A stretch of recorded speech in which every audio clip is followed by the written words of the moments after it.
As moléculas de água H2 e de dióxido de carbono CO2 têm estruturas bem definidas a que correspondem propriedades físicas e químicas distintas. Classifique como verdadeira ou falsa cada uma das afirmações seguintes. Na molécula de dióxido de carbono existem 4 pares de eletrões não ligantes. Ora, nós temos aqui a molécula de dióxido de carbono, da notação de Lewis. Sabemos que estes eletrões aqui são ligantes e estes aqui é que são não ligantes. Ora, a afirmação diz: na molécula de CO2 existem 4 pares de eletrões não ligantes. Ora, não ligantes temos um par, outro par, outro par e outro par. Portanto, a afirmação é verdadeira. Na molécula de H2O existem 2 pares de eletrões partilhados. Ora, a molécula de H2O, a molécula da água é esta. Os pares partilhados são este e este.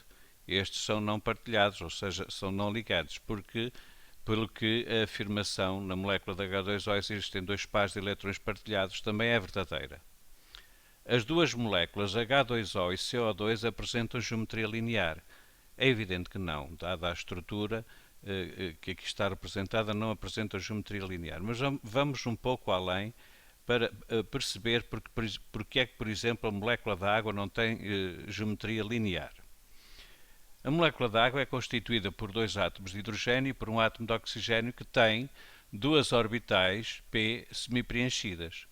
Portanto, vai haver uma ligação covalente entre um átomo de hidrogênio e o átomo de oxigênio por partilha de um elétron de cada, e aqui a mesma coisa, uma ligação covalente por partilha de um elétron de cada, ficando o oxigênio com 8 eletrões, cumprindo, portanto, a regra do octeto. E o hidrogênio também, cumprindo a regra do dueto, porque ter 2 eletrões no último nível também é sinónimo de estabilidade.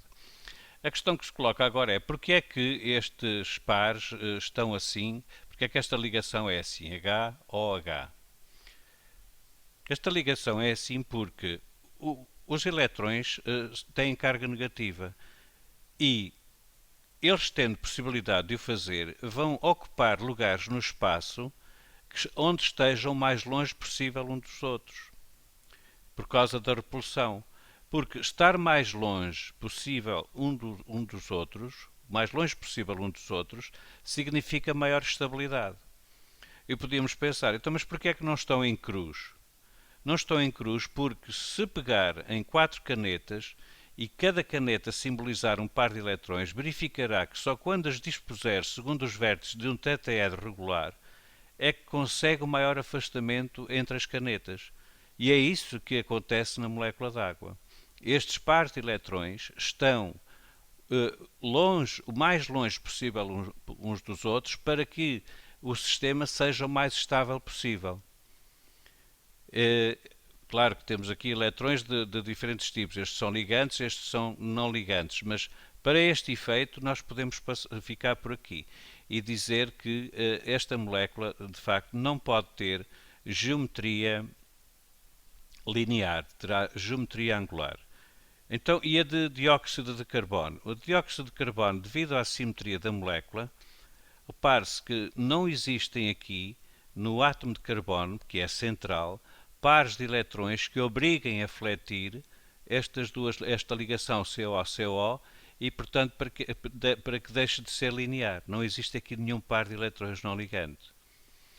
Por isso, as duas moléculas de H2O e CO2 apresentam geometria linear? Não. Uma apresenta geometria linear, que é de CO2, esta da água apresenta geometria angular. Na molécula de H2O existe um par de eletrões não ligantes. Bom, não existe um par, existem 2 pares. Portanto, esta afirmação também, 2 pares de eletrões não ligantes, esta afirmação também é falsa. Na molécula de CO2, as ligações carbono-oxigênio têm diferentes comprimentos. Carbono-oxigênio, carbono-oxigênio. Ora, estas ligações são perfeitamente equivalentes. São feitas à custa do mesmo número de pares de eletrões ligantes e o oxigênio tem o mesmo número de pares de eletrões não ligantes, quer de um lado, quer do outro. Ora, devido à simetria, o comprimento médio da ligação CO, ou CO da esquerda ou CO da direita, são iguais. Portanto, esta afirmação também é falsa. O ângulo da ligação na molécula de água é superior ao ângulo da ligação na molécula de CO2. Ora, o ângulo da ligação na molécula de água é este ângulo aqui, HOH, enquanto que o ângulo da ligação no CO2 é OCO. Ora, isto aqui é um ângulo raso, são 180 graus, aqui são 104,5, salvo erro. Portanto, o ângulo da ligação na molécula de H2 é superior ao ângulo de ligação na molécula de CO2, não, é falso. Na molécula de H2O existem 4 eletrões ligantes e 4 não ligantes. Ora, aqui temos 2 ligantes, mais 2 ligantes, são 4 ligantes. 2 não ligantes, mais 2 não ligantes, são 4 não ligantes. Esta afirmação é verdadeira. Na molécula de CO2, nem todos os eletrões de valência são ligantes. Claro, na molécula de CO2, nem todos os eletrões da camada de valência são ligantes. Porquê? Porque temos aqui, por exemplo, estes do oxigênio que são não ligantes. Portanto, a afirmação é verdadeira.